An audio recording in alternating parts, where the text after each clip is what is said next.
Irebak ipurup kinina thoklubanina miwa sutagani awaba sunangani adubu aikoigi apunba lingchen manaba manghanba yade ninghanna gumsi haina arabai tengon gi lusung puren oidibo karungan ba common gi maikedigi fongdokli Siroi Kule Lematak Road Mobile Internet Samba Change Taurambadagi Meeoi ani kanba ngamkhre Arambai Tengon Juni 30 ga 2 na imung manung ahan singda sinakhre makoi animak ningthau khongdagi ngakni haidi Manipur COVID-19 active case ani sure Manipur gi ahan ba COVID positive oikiba nupi aduna lairamba hostel senaba nupa dusu COVID-19 positive oire haidi Ngarangi Ahmedabad plane crash ta Meitei maza cabin crew oibi nupi ma yawi haidi magi mamingna Nanthoi Kong Brai Lakpam kawi Thawbandagi ni haidi Kuki village volunteer ama hospital matik sadabadagi kanba ngamkhidre mahaki mamingna Paihencha Kipjen chahi 95 son of Lethang Kipjen mahak Harmon village Saikot area dagi ni haidi rest in peace sister Manipurdagi cabin crew ani yawkhibagi manungda Kuki Nupi amasu Yaore mamingna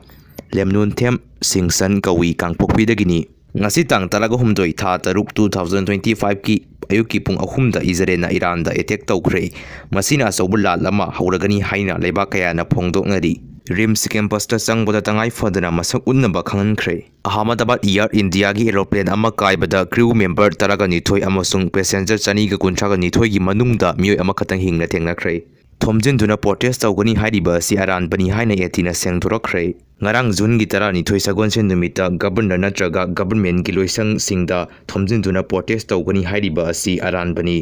asigumba karisu leite adum oinamak sit and protest ki khongjang oina sathagani haina arambai tengon gi general headquarter control room dagi thadrok pasiron amana khangal lakhre Amaromda tonga ama sandoroktuna numit asi irang leigani haina sandorokliba asi miyama thaja biganu haina phongdokkhre